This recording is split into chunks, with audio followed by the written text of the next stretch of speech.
La mañana del 12 de noviembre de 1893, el pequeño poblado de Market Drayton, en el corazón rural de Inglaterra, despertó con un silencio extraño.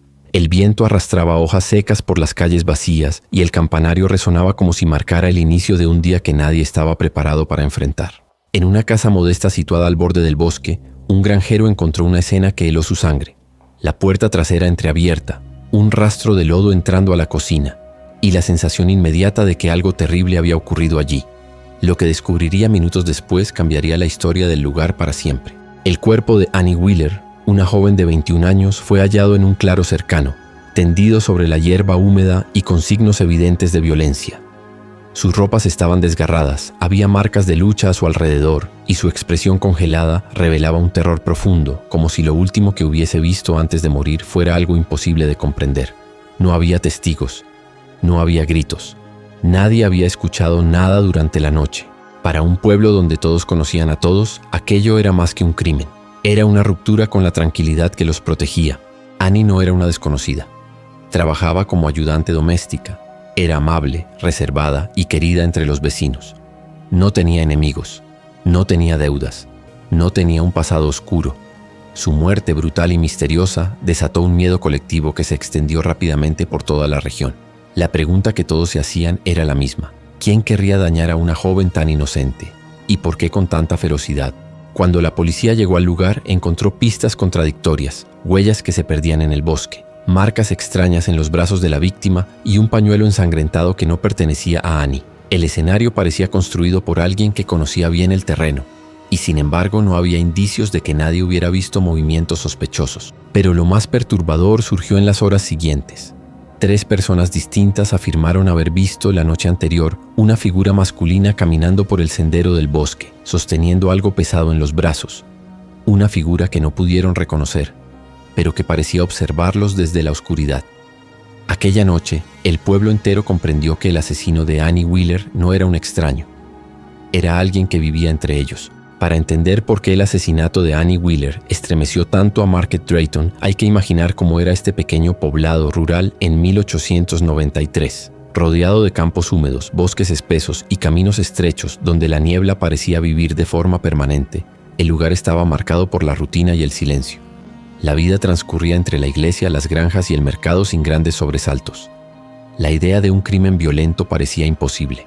Las puertas rara vez se cerraban con llave y los vecinos se conocían por nombre, rostro y familia. Por eso la muerte de Annie fue más que una tragedia. Fue una fractura en la inocencia colectiva. Annie era una joven que representaba lo mejor del espíritu rural. Trabajadora, discreta y siempre dispuesta a ayudar. Había llegado a la casa donde servía hacía apenas un año, y quienes la conocieron la describían como alguien que prefería escuchar antes que hablar. No tenía aspiraciones más allá de un futuro estable y honrado. Sin embargo, en sus últimos días, varios residentes recordaron algo que en su momento no les pareció significativo.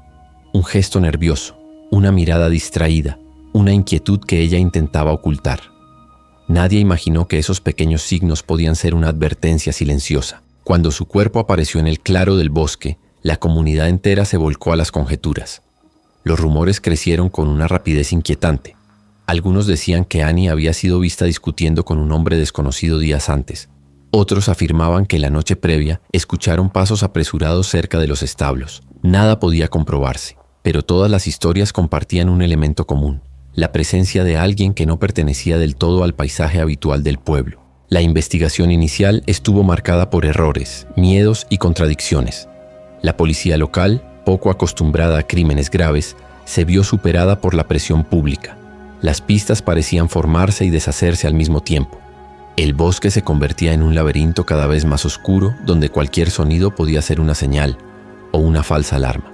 Muy pronto, el caso dejó de ser una simple búsqueda de justicia para convertirse en una obsesión colectiva.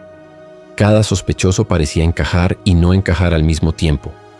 Cada detalle abría nuevas preguntas. Y a medida que los días avanzaban, una inquietante certeza comenzó a instalarse en el corazón del pueblo.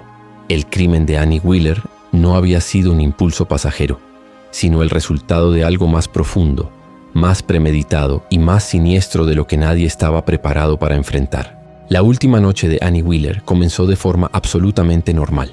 Ella terminó sus tareas domésticas al caer la tarde, barriendo la cocina y apagando las lámparas una por una, como hacía todos los días. Su patrona la vio sonreír mientras guardaba algunos utensilios, aunque esa sonrisa parecía más una máscara que un gesto sincero.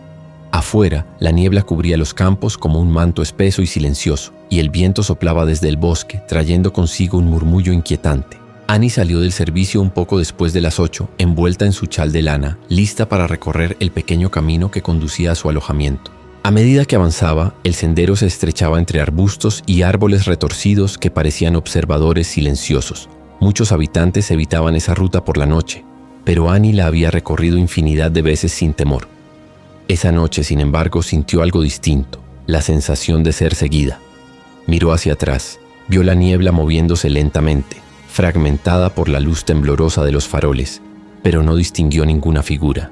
Aún así, su ritmo se aceleró y apretó el chal contra su pecho como si el tejido pudiera darle alguna forma de protección. Cerca del viejo establo, un ruido seco llamó su atención. Parecía madera golpeada, seguida de un leve susurro. Annie se detuvo.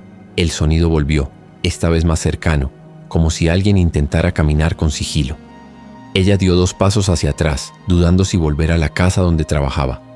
Pero entonces, desde la oscuridad, emergió una voz masculina que pronunció su nombre.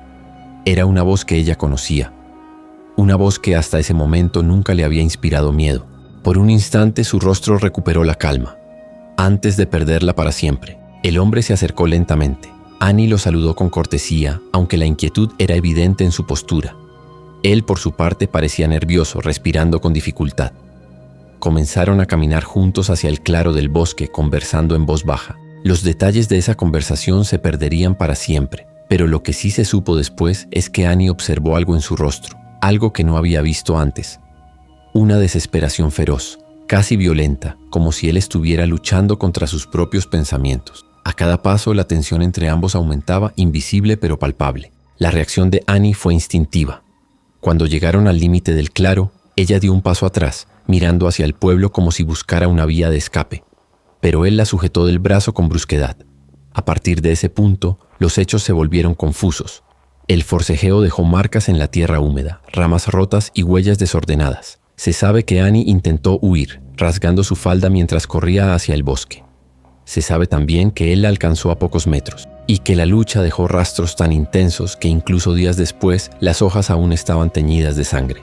En la autopsia se reveló que Annie había recibido golpes contundentes antes de su muerte. Su agresor parecía haber actuado con un frenesí desmedido, como si la violencia fuera un mecanismo para silenciar algo que ella había descubierto, o algo que él temía que pudiera revelar. No hubo señales de uso de armas, lo que sugería un ataque impulsado por la fuerza física y la desesperación. Pero el detalle más perturbador fue que el asesinato no fue rápido. Annie luchó, y su resistencia prolongó el horror. Lo que ocurrió después de la muerte fue aún más inquietante. El agresor arrastró el cuerpo hasta el claro, acomodándola sobre la hierba húmeda de una forma que muchos policías describieron como extrañamente cuidadosa, como si quisiera ocultar el crimen, pero también conservar una imagen de la víctima intacta, casi ritual. No había señales de mutilación ni intentos de ocultamiento total, lo que contradecía completamente la violencia del ataque. Para los investigadores, aquello reveló un contraste psicológico profundo. Un asesino brutal que después del acto mostraba una especie de remordimiento deformado. El hombre abandonó el cuerpo antes del amanecer, saliendo del bosque por un sendero secundario que conocía bien. No dejó huellas visibles en el camino principal, lo que indicaba planificación o al menos familiaridad con el terreno. En el pueblo nadie escuchó ruidos, nadie vio sombras correr, nadie escuchó un grito. Era como si el crimen hubiera ocurrido entre 2 mundos, el visible y el oculto, y Annie quedó atrapada en medio de ambos. A la mañana siguiente, cuando el granjero encontró la puerta entreabierta y el rastro de lodo, inmediatamente supo que algo no estaba bien. La búsqueda de Annie duró menos de 1 hora, porque el bosque, silencioso como un cementerio, parecía saber exactamente dónde llevarlos. Cuando el cuerpo fue hallado, la conmoción se apoderó de todos. La escena era demasiado violenta para una joven tan inofensiva. En ese instante el pueblo cambió para siempre. Mientras los oficiales examinaban el claro, comenzaron a notar detalles que indicaban una verdad incómoda. El asesino no era un desconocido que pasaba por allí. No era un viajero. No era un bandido. Era alguien que conocía el bosque, la rutina de Annie, el terreno y los horarios del pueblo. alguien que ella reconoció en los últimos segundos de su vida. Y esa certeza convirtió el miedo en paranoia. El monstruo estaba dentro del pueblo, y nadie sabía quién era. Tras el descubrimiento del cuerpo de Annie Wheeler, Market Drayton se convirtió en un hervidero de miedo. Las campanas de la iglesia repicaron con una urgencia desacostumbrada, y las calles, habitualmente tranquilas, se llenaron de vecinos murmurando en voz baja, mirando hacia el bosque como si esperaran que de allí emergiera la sombra responsable. La policía, compuesta por apenas unos cuantos agentes locales, no estaba preparada para manejar un caso tan brutal. Cada residente se convirtió repentinamente en sospechoso. Cada mirada esquiva, cada gesto nervioso, cada silencio prolongado adquirió un significado nuevo y perturbador. El primer paso de la investigación fue reconstruir los últimos movimientos de Annie, pero rápidamente surgieron contradicciones. Algunas personas afirmaban haberla visto sola camino a su alojamiento. Otras juraban que había hablado con un hombre cerca del establo, y un par de testigos aseguraban que escucharon voces en el bosque alrededor de las 9 de la noche. Nadie podía precisar la verdad con claridad. Los recuerdos se mezclaban con el miedo, y las versiones cambiaban cada vez que alguien repetía la historia. Para los agentes, aquello era un laberinto sin salida. La policía decidió entonces entrevistar a todos los hombres jóvenes del pueblo, comenzando por aquellos que conocían a Annie. Entre ellos había campesinos, herreros, mozos de mercado y trabajadores del molino. Algunos se mostraban indignados, otros nerviosos, otros simplemente confundidos por la magnitud del crimen. Uno de ellos, un muchacho tímido llamado Ralph Turner, confesó que Annie lo había rechazado semanas atrás cuando él intentó cortejarla. Aunque insistió en que nunca le haría daño, el rumor de su rechazo corrió como pólvora y lo colocó en el centro de la atención pública. Pero el testigo más inquietante fue una anciana que vivía cerca del sendero del bosque. Ella declaró que había visto a un hombre salir apresuradamente del claro la noche anterior, aunque su visión no le permitió distinguir quién era. Lo describió como alguien de hombros anchos, paso pesado y un abrigo largo que arrastraba ligeramente. Aquella descripción encajaba con varios hombres del pueblo, pero también levantó sospechas sobre un personaje en particular. Un peón de granja llamado Samuel Drayton, conocido por su temperamento cambiante y su carácter áspero. Samuel negó rotundamente haber estado en el bosque esa noche. Su patrón confirmó que lo había visto en los establos alrededor de las 7, pero no pudo dar fe de su paradero después de esa hora. Era un hombre fuerte, acostumbrado a trabajos pesados, y su apariencia correspondía a la figura descrita por la anciana. Sin embargo, no había pruebas físicas que lo vincularan con el crimen. La policía lo interrogó durante horas, pero Samuel simplemente repetía: «No vi nada, no sé nada». Su mirada, sin embargo, parecía esconder una furia reprimida, o un miedo difícil de interpretar. Los agentes también comenzaron a revisar los objetos personales encontrados cerca del cuerpo. Entre ellos había un pañuelo ensangrentado.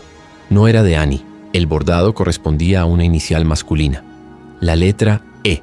Este detalle abrió nuevas líneas de investigación. En el pueblo vivían pocos hombres cuyos nombres comenzaban con esa letra, y uno de ellos era Edward Collingwood, un comerciante joven bien vestido y siempre amable con todos. Era querido por las familias del pueblo y jamás había tenido conflictos conocidos. Precisamente por eso, su nombre causó desconcierto cuando apareció en la lista de posibles sospechosos. Edward afirmó con calma que había perdido un pañuelo días antes y que quizá alguien lo había encontrado y dejado en el bosque sin saber que una tragedia ocurriría allí. Su explicación era débil, pero su comportamiento era impecable. Respondía con cortesía, ofrecía detalles precisos de sus movimientos y parecía genuinamente afectado por la muerte de Annie. Sin embargo, había un rumor persistente que comenzó a circular entre las mujeres del pueblo. Algunas habían notado que Edward miraba a Annie con más interés del que ella correspondía. ¿Era simple admiración? ¿O algo más oscuro? Los oficiales empezaron a sentir la presión de un pueblo que exigía respuestas. Los habitantes cortaban el paso a los agentes en las calles, preguntando si estaban más cerca de encontrar al culpable. Muchos comenzaron a armar teorías propias, basadas más en prejuicios que en evidencia. Cualquier hombre que caminara solo por el bosque, cualquier joven con una mirada esquiva, cualquier trabajador que no supiera explicar dónde había estado la noche anterior, se convertía en sospechoso inmediato. El miedo había comenzado a distorsionar la percepción colectiva. En medio de la confusión surgió un dato inesperado. Una de las amigas de Annie declaró que ella había recibido una carta días antes del crimen, una carta que jamás fue encontrada.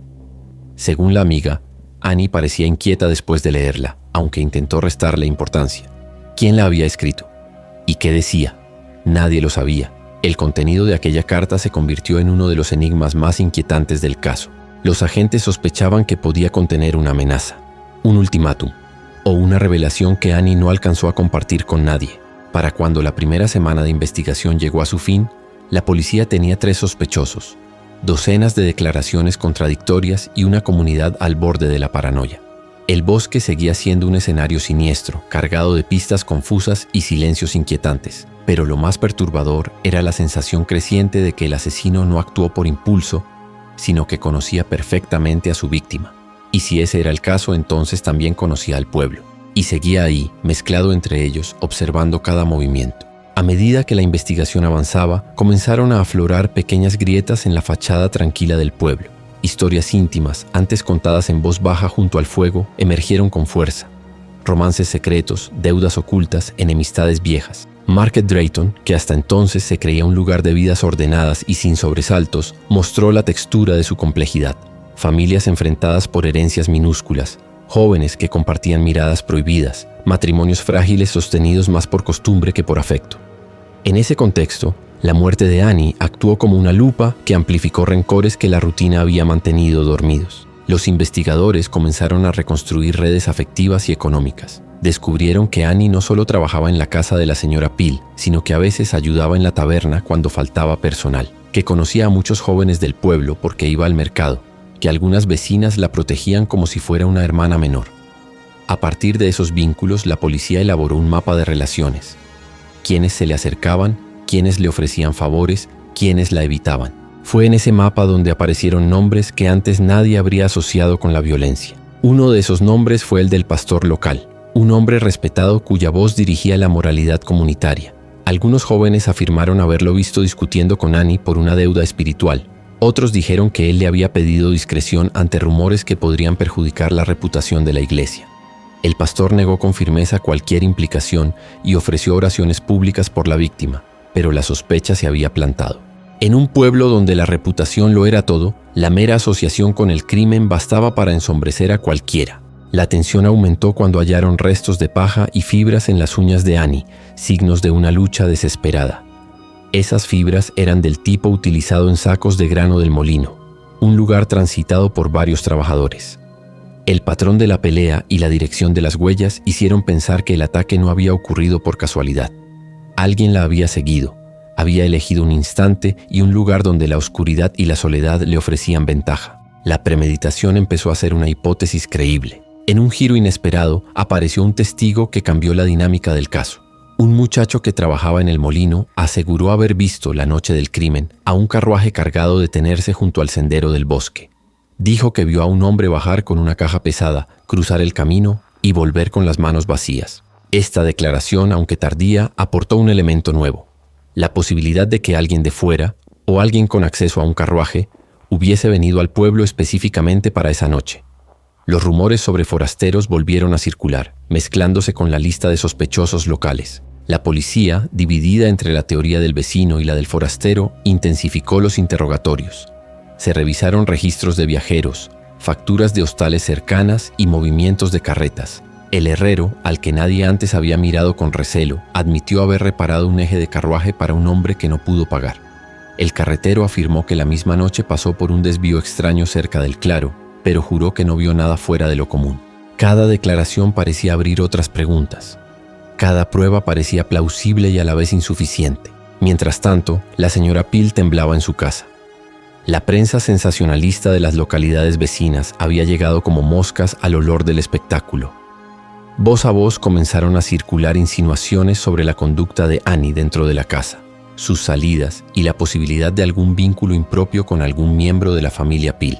Esas insinuaciones, amparadas en el morbo, dañaron a quienes menos podían defenderse. En las conversaciones del mercado, la compasión se mezcló con el juicio, y la memoria de Annie empezó a filtrarse por lentes deformantes. La investigación tomó un rumbo decisivo cuando la policía localizó una prenda manchada de barro y sangre en un cobertizo abandonado al borde del pueblo. La prenda llevaba una costura característica que permitió identificar la confección de un sastre local, un trabajo especializado que no todos podían permitirse reparar. El sastre, llamado Jonah Blake, negó conocer la prenda. Dijo que cualquier prenda podía terminar en manos de desconocidos. Pero pruebas más técnicas, huellas, la forma del barro, lo implicaron de forma indirecta. Su taller había sido visitado recientemente por varios jóvenes del lugar y, según el rumor, por personas con intenciones menos claras. Bajo la presión de la comunidad, algunos sospechosos comenzaron a quebrarse. Contradicciones en las declaraciones se volvieron evidentes. Coartadas que dependían de testigos dispuestos a proteger a amigos se deshilacharon y el rumor de un rechazo amoroso cobró fuerza. Ralph Turner, el joven rechazado, admitió finalmente haber seguido a Annie una noche para declararle sus sentimientos, aunque juró que la había dejado sana y salva. Su confesión sinceró parte de la verdad, pero también alimentó la idea de un desenlace más complejo. Varias manos de la comunidad habían contribuido por acción u omisión a crear el clima que terminó en tragedia. Al acercarse el fin de la segunda semana desde el homicidio, la investigación ya abarcaba un mosaico de pruebas circunstanciales, testimonios dudosos y secretos revelados. Sin embargo, todavía faltaba la pieza que conectara de forma inapelable a un culpable con la escena del crimen. Y esa pieza aparecería de forma inesperada. Un detalle minúsculo, aparentemente sin importancia, que solo alguien que conociera bien el terreno y las costumbres del pueblo podría haber pasado por alto. Mientras la tensión se volvía casi insoportable, Market Drayton se preparaba para una noche en que la verdad por fin golpeara la puerta. La noche en que todo cambió comenzó como cualquier otra en Market Drayton. Fría, silenciosa, cubierta por una niebla que transformaba cada farol en un halo difuso. Pero había una inquietud palpable en el aire. Algunos vecinos aseguraban que habían visto sombras moviéndose cerca del bosque. Otros escucharon el rechinar de un carruaje en horas en que nadie debería estar transitando. Los rumores se mezclaban con la paranoia mientras la policía revisaba de nuevo los alrededores del claro donde encontraron a Annie. Aquella noche, sin que nadie pudiera preverlo, la última pieza del rompecabezas estaba a punto de revelarse. Fue un oficial joven quien encontró la pista decisiva.